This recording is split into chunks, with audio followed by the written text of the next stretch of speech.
Hello दोस्तों, स्वागत है आपका कोड कंफर्ट के चैनल पे। तो आज हम क्वेश्चन डिस्कस करने जा रहे हैं डायनेमिक प्रोग्रामिंग के ऊपर। तो आज का हमारा क्वेश्चन है ways to tile a floor.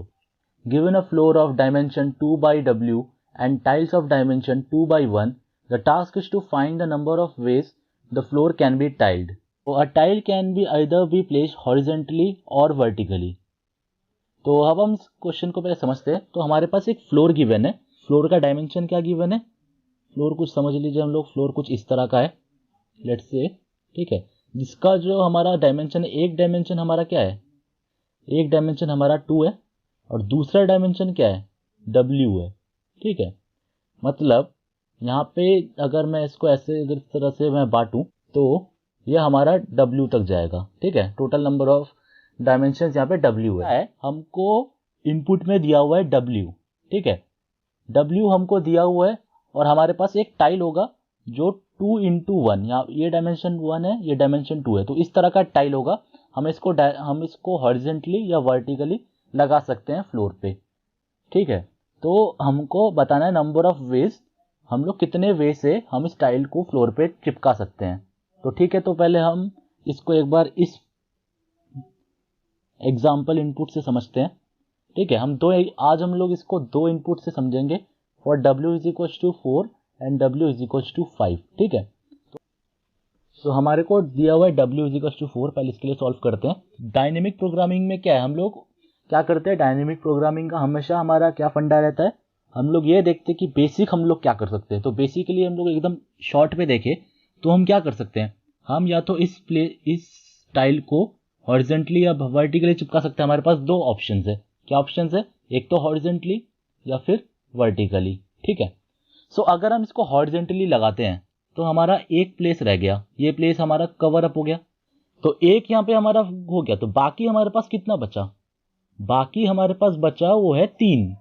सो हमको बाकी अगर हम लोग लेट से f(4) मतलब function to calculate the number of ways where W is 4, तो अब हमारा क्या बचा, हम लोगों ने तो एक यूज कर लिया। अब हमारे पास बस हमको ये कैलकुलेट करना है कि 3 कितने हुआ। अब 3 के लिए हमको कैलकुलेट करना पड़ेगा, तो हम लोग f(3), ठीक है, ये हमारा हॉरिजेंटल के लिए हो गया। अब अगर हम लोग वर्टिकल के लिए करते हैं तो क्या होगा, देखते हैं।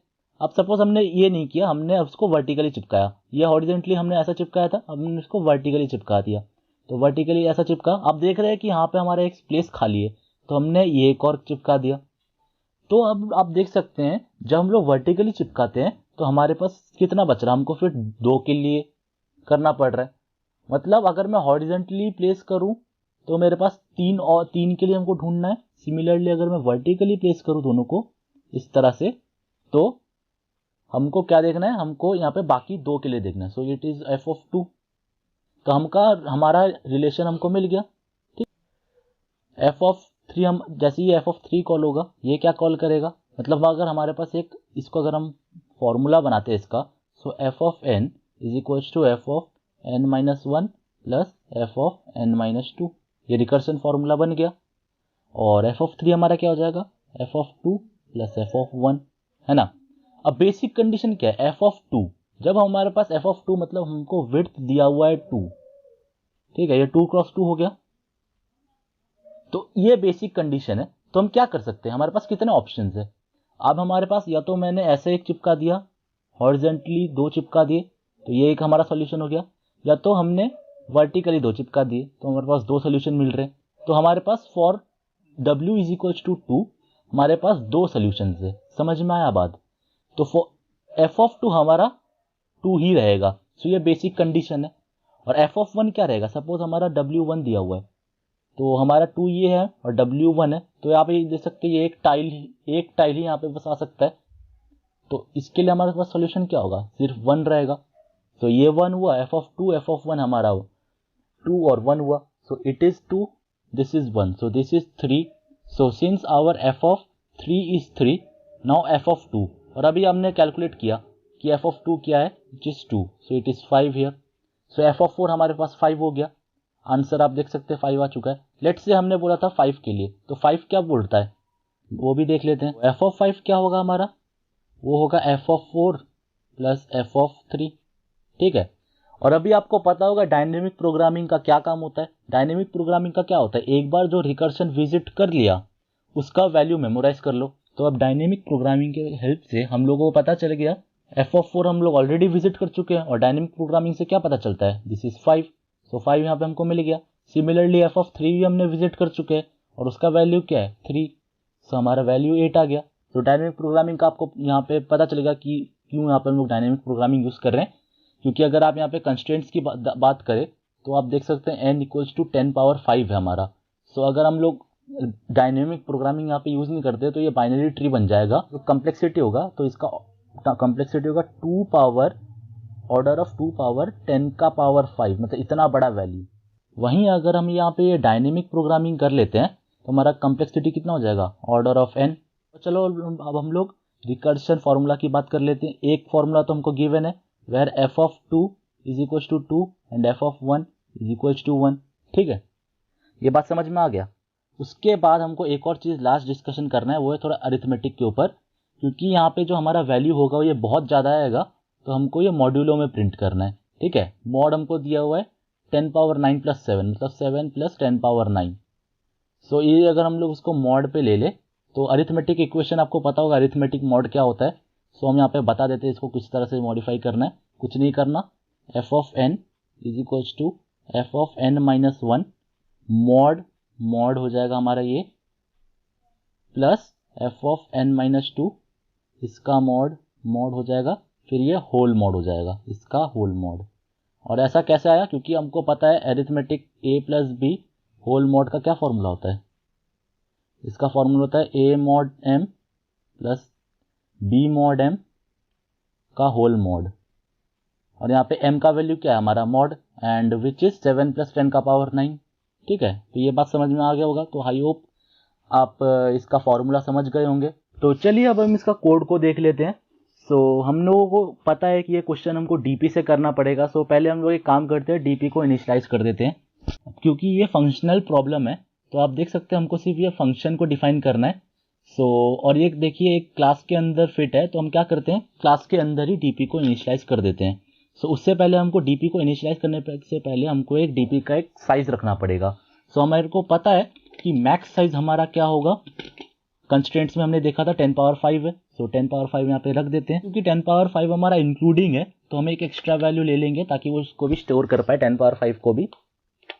हाँ, एक्चुअली हम लोग ऐसे इसको इनिशियलाइज यहाँ पे नहीं कर सकते, हमको कंस्ट्रक्टर में इनिशियलाइज करना पड़ेगा, क्योंकि क्लास के बाहर हम लोग यहाँ पे सिंपली इनिशियलाइज नहीं कर सकते। तो इसको भी मैं हटा दे रहा हूँ, बाद में डिफाइन करते हैं। और अभी हम एक सिंपली डीपी को भी डिफाइन कर देते हैं, मॉड को भी डिफाइन कर देते हैं। अब क्योंकि हमको यहाँ पे डायरेक्टली इनिशियलाइज नहीं कर सकते, सो हम क्या करेंगे, एक कंस्ट्रक्टर क्रिएट करेंगे। और कंस्ट्रक्टर के अंदर हम क्या करेंगे, मैक्स साइज यहाँ पे डिफाइन कर देते हैं, 10⁵ कर दिया। और डीपी को अब हम क्या करते हैं, एक डायनेमिकली एलोकेट कर देते हैं विथ मैक्स साइज। तो अभी हमारा ये डीपी एरे बन चुका है, और मॉड का भी वैल्यू हम डाल देते हैं विच इज़ 10⁻9 + 7। और हमको क्या करना है, हमको डीपी को -1 से इनिशियलाइज करना है। डीपी -1 मतलब क्या होता है, DP of n is -1, that means that DP is not been visited. ठीक है, सो हम यहाँ पे क्या करेंगे, इनिशियलाइज करेंगे -1 से, दैट मीन्स अभी कोई भी डीपी विजिटेड नहीं है। अब हमको इस फंक्शन को इम्प्लीमेंट करना है। तो आपको पता होगा कि हमने फॉर्मूला तो डिस्कस कर ही लिया था। तो सबसे पहले हम क्या चेक करेंगे, हम लोग चेक करेंगे कि डीपी वेदर हमारा विजिटेड है कि नहीं है, मतलब इफ डीपी ऑफ n। अच्छा, एक चीज़ आप यहाँ पे गौर कर सकते हैं, यहाँ पे इट इज़ लॉन्ग n, मतलब डीपी भी कंटेंट करेगा, वो है लॉन्ग। सो हम लोग इसको सिंपली लॉन्ग कर देते हैं, नॉट इंट की जगह। यहाँ पे भी हम लोग इसको लॉन्ग कर देते हैं मॉड को। अब क्योंकि यहाँ पे लॉन्ग, तो यहाँ पे भी इंट नहीं करना पड़ेगा, यहाँ पे भी लॉन्ग करना पड़ेगा। अब ये हो चुका है, सॉर्ट आउट हो चुका है। डीपी ऑफ n अगर हम लोग चेक करते हैं -1 है कि नहीं है। अब अगर वो -1 नहीं है, मतलब that is already been visited, तो हम लोग सिंपली डीपी ऑफ n को रिटर्न कर देंगे। अब हमको क्या चेक करना है, if f of n = 1 we will return 1, if f of n = 2 return 2। तो क्या करेंगे हम, तो हम चेक कर लेते हैं, इसको ऐसे लिख सकते हैं, if n is smaller than equals to 2 we will simply return n। ठीक है, और लेट्स से हम लोग इसको डिफाइन भी कर देते हैं, डीपी ऑफ n = n। ठीक है, उसके बाद हमको क्या देखना है, हमको क्या रिटर्न करना है, function of n-1 plus function of n-2। तो फंक्शन हमारा ये number of veg already defined है, तो अब हम इसको बस रिकरेंस करना है। और n-1 plus n-2 function of n-1 plus function of n-2, ठीक है। और हम लोग एक बार में इसको डीपी से भी इनिशियलाइज कर देते हैं, और ताकि ये रिटर्न भी हो जाए और डीपी में भी इनिशियलाइज हो जाए, ठीक है। साथ में ये काम, दोनों काम एक साथ हो जाएगा, तो अलग अलग स्टेटमेंट लिखने की जरूरत नहीं पड़ेगी। अब हमको एक लास्ट काम करना है, वो है मॉड्यूलो से करना है, क्योंकि हमको आंसर क्या करना है, मॉड्यूलो पे। तो हमने डिस्कस किया था इसको कैसे करेंगे, कुछ नहीं, बस यहाँ पे एक मॉड रखेंगे, यहाँ पे भी एक मॉड रखेंगे और होल को मॉड करेंगे। अब चलो इसको कंपाइल करके देख लेते हैं। तो कंपाइल करने के बाद हमको दिख रहा है कि हमारा कंपाइलेशन कोई एरर नहीं है और आंसर हमको मिल रहा है, और फॉर 3 हमको 3 मिल रहा है। तो चलिए अब देखते हैं हमारा आंसर सही है कि गलत है। तो आप देख सकते हैं हमारा आंसर करेक्ट आ चुका है, मतलब ये जो लॉजिक हमने लगाया बिल्कुल सही है। So thank you for watching this video.